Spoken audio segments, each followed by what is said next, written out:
The kitchen in our Boston home smelled like Mom's famous pot roast when she said it. Thanksgiving dinner, 2018. My sister Madison sat across from me, talking about her new position at a top tech firm in Manhattan, her voice dripping with accomplishment. Mom smiled that proud smile, the one I'd learned to recognize and dread. "Victoria, you could really learn something from Madison," she said, not even looking at me. "You'll never be as successful if you keep chasing those small design dreams." The table went quiet. My brother Daniel pretended to focus on his food. Dad suddenly found the ceiling interesting. Madison's lips curved into a smirk. She tapped her Apple Watch like it was a trophy. I forced a smile.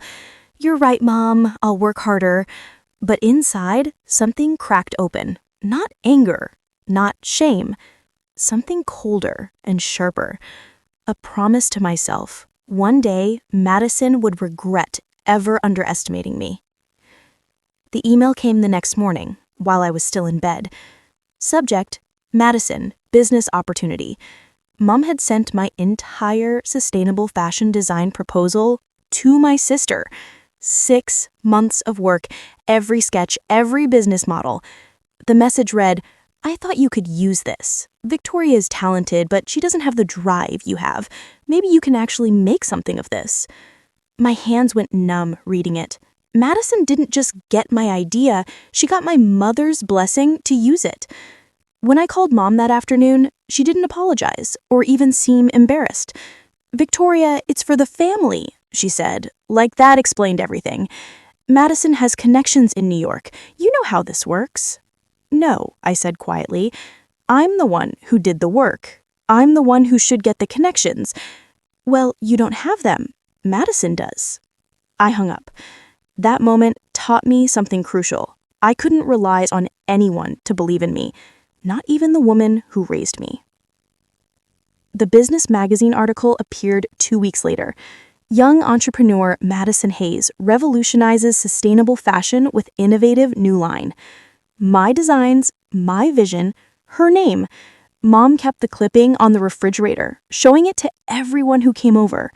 Madison called me that night, her voice sweet and patronizing. "Hey Vic, hope you're not upset. You can't blame me for taking an opportunity, right? I mean, you had your shot to pitch it, you just didn't have what it takes to make it happen." Every word was a knife. But instead of bleeding out, I got angry. Not the hot, destructive kind, the cold, focused kind. I packed my belongings that night and drove to Austin, Texas. I didn't tell anyone where I was going. I just left a note. "You wanted me gone, now I am." The first year nearly destroyed me. I slept in my car for 2 months before finding a studio apartment I could barely afford. I worked 3 jobs: barista at a coffee shop, freelance designer at night, retail during weekends. Every investor I pitched to said the same things. You need experience. You need a degree from a named school. You need capital. Meanwhile, Madison's line was everywhere. Instagram, fashion blogs, Forbes articles about the next big thing in sustainable fashion. There were nights I sat in my car wondering if Mom was right. Maybe I didn't have what it took. Maybe I was just a dreamer without the business sense to execute. But then I'd think about that email, about my mom stealing my work to hand to my sister, and something inside me would harden again. I stopped feeling sorry for myself and started building. The woman's name was Eleanor Chen. She ran a small sustainable fashion consulting firm out of a converted warehouse in Austin. She reached out to me after seeing my freelance work on a design platform. "Your eye for detail is remarkable, but you're pricing yourself like you don't believe in your work. That's the first thing we need to fix." Eleanor became my everything. Mentor, friend, business advisor, sometimes even financial lifeline when I couldn't make rent.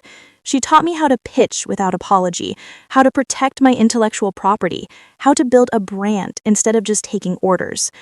"Never underestimate yourself again," she told me one afternoon. "The only person who gets to decide your worth is you." For the first time since leaving Boston, I believed that might be true.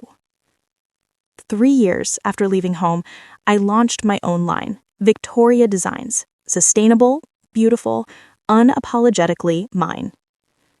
The first collection was small, 30 pieces, limited production, but every piece told a story of survival.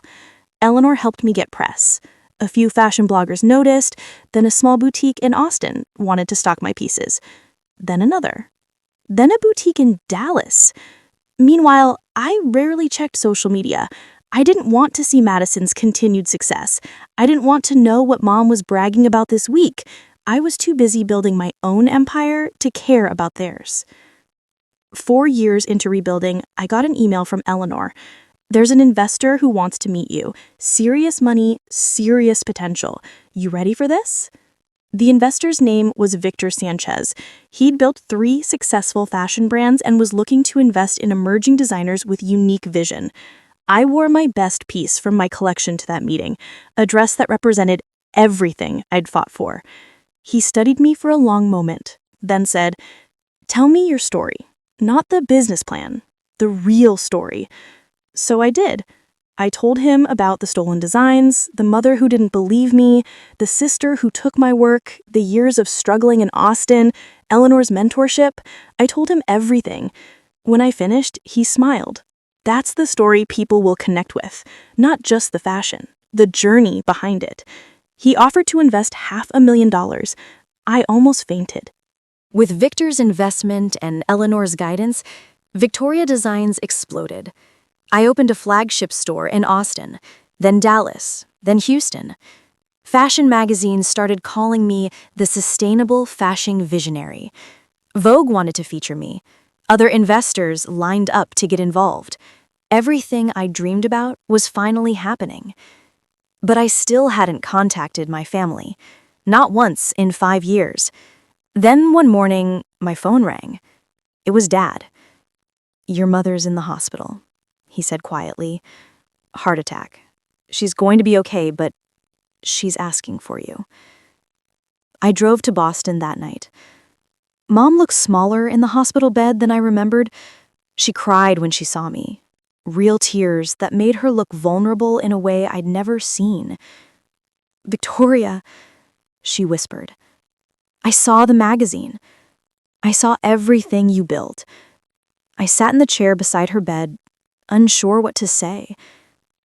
I was wrong, so wrong, about everything. About you. I wanted to stay angry. I wanted to walk out and never look back. But sitting there, watching my mother look at me with genuine pride for the first time in my life, something shifted. Over the next weeks, while Mom recovered, we talked more than we had in years. She told me about her own insecurities, how she'd always pushed Madison because Madison was easier, more confident, less likely to disappoint her by failing. "I pushed you away because you scared me," Mom admitted. "You had so much potential, and I was terrified you'd fail, and I'd have to watch that. So instead, you tried to stop me from trying." "Yes," she said simply. "I'm sorry, Victoria. I should have believed in you." When I left Boston to return to Austin, she hugged me so tight I could barely breathe. 2 months after I returned to Texas, Madison called. I almost didn't answer, but something made me pick up. "Victoria?" Her voice sounded different, smaller, scared.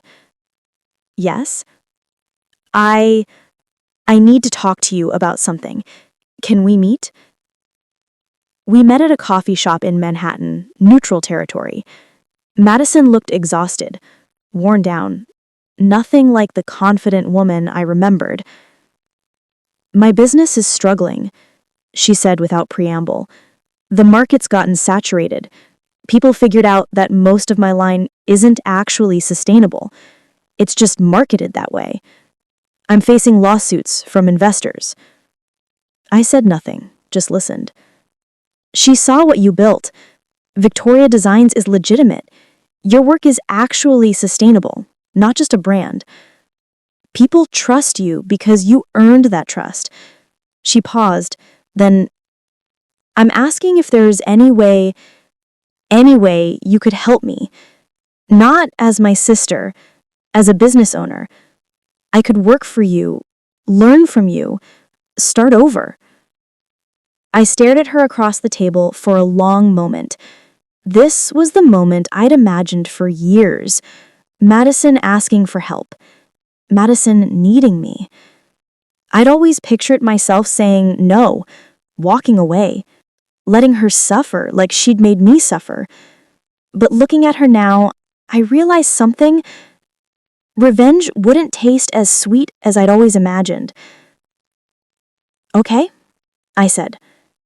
She looked shocked. Really? Yes, but not right now. Not today. You need to face the consequences first. You need to understand what you did. I know what I did, she said quietly. I stole your work. I stole your idea. I let you leave without even fighting for you. Yes, I agreed. But I'm willing to work with you after you've done the work to be someone I can trust again. It took Madison 6 months of actual consequences before she was ready to rebuild. She faced 2 lawsuits, both settled in her favor, but it cost her most of her savings. Her business dissolved. She had to move back in with her parents. When she finally reached out again, she sounded different, humble, real. I'm ready, she said, to start over, to do the real work. I offered her an internship at Victoria Design's headquarters in Austin, not a high position, starting from the bottom. Real work. She accepted immediately. Madison moved to Austin and started working as an assistant designer. She was terrible at first. She didn't understand the philosophy behind sustainable design. She kept suggesting shortcuts that would compromise the integrity of the line. But she listened. She asked questions. She stayed late, worked weekends, actually tried to learn. Slowly, she got better. And slowly, we became something that looked like sisters again. A year into working together, Madison created a design for the first time. It was simple. A jacket made from recycled ocean plastic. Nothing revolutionary. But it was hers. Actually hers. Not stolen, not borrowed. Created by her own hands and vision. I brought it to the design meeting and presented it as her work. When the team loved it, Madison cried. Thank you, she said, for giving me a chance, for not just destroying me like I destroyed you.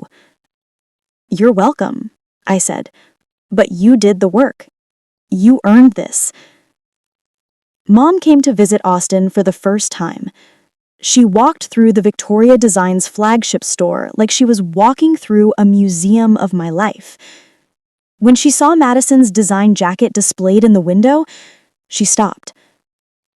Both of you, she whispered. You both built this. I built this. I corrected gently. Madison is just starting, but yes, we're building something together now. Mom hugged me, and for the first time, it didn't feel complicated. The turning point came when a major fashion magazine wanted to do a feature. 2 sisters, 2 paths, how Victoria Designs became a global brand. They wanted to tell the real story. The theft, the betrayal, the 5 years apart, the reconciliation. Madison asked if I was okay with it. Are you? I asked. No, she admitted. But I think people need to know. Not to make me look bad, but to show that people can change, that someone can make a terrible mistake and actually do the work to become better. The article was published nationwide. It sparked conversations about family, forgiveness, ambition, and what success actually means. Victor, my investor, called me after the article dropped. This changes everything, he said. The brand story just became about redemption. People love that.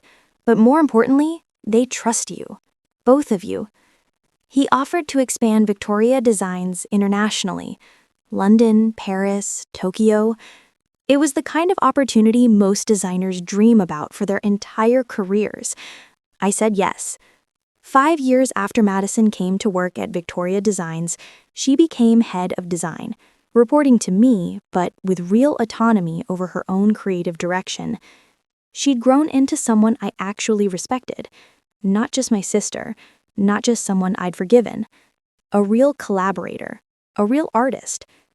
The feature in Vogue read, "From Betrayal to Brotherhood, How Two Sisters Built a Fashion Empire." We were on the cover, both of us, my arm around Madison's shoulder, both of us smiling. The article told our whole story, the good, the bad, the ugly, and the redemptive parts. Mom attended the runway show in New York, where we debuted our combined collection. Victoria Designs had expanded so much that we needed collaborators. Madison's vision mixed with mine created something neither of us could have done alone. When the models walked, wearing clothes that represented 5 years of healing and rebuilding, Mom stood and cried. After the show, at the after-party, Madison pulled me aside. "I wanted to apologize again," she said. "Not because you need to hear it, but because I need to say it. I know, and I forgive you. I forgave you a long time ago. I just needed to make sure you understood what forgiveness actually meant. That you weren't letting me off easy," she said. "That I had to do the work." Yes, I agreed. That I had to see real change, not just words. Eleanor, my mentor, was backstage after the show. I hugged her tight. "None of this happens without you." "No," she said, smiling. "This happens because you refused to give up. I just helped you believe you could do it." I got a call from a journalist asking if I'd write a book about my journey. From stolen dreams to built empires, the Victoria Designs story. I said yes, but on one condition: Madison would be involved. She'd write about her perspective, her mistakes, her redemption. The book came out a year later and became a bestseller. Yesterday, I was at the Victoria Designs headquarters in Austin when Madison walked in my office. "Victoria," she said, "I wanted to ask you something." "What?" "Would you give me a chance to start my own line? With your blessing, under the Victoria Designs umbrella, but as my own brand?" I smiled. "Madison, I stopped needing to give you permission years ago. If you want to do it, do it. You've earned that right." She grinned. "Even after everything?" "Especially after everything," I said. "You made a terrible mistake, and you spent years actually changing. That's worth something." As she left my office, I thought back to that Thanksgiving dinner in Boston, to Mom's words that cut so deep, to Madison's smirk. I'd spent 5 years rebuilding myself, not to prove them wrong, but to prove myself right. That was the real victory. Not revenge, not destroying my sister or my mother, just becoming the woman I always knew I could be. Yesterday, my sister asked me for a job. Today, I helped her launch her own dream. And finally, everything felt balanced.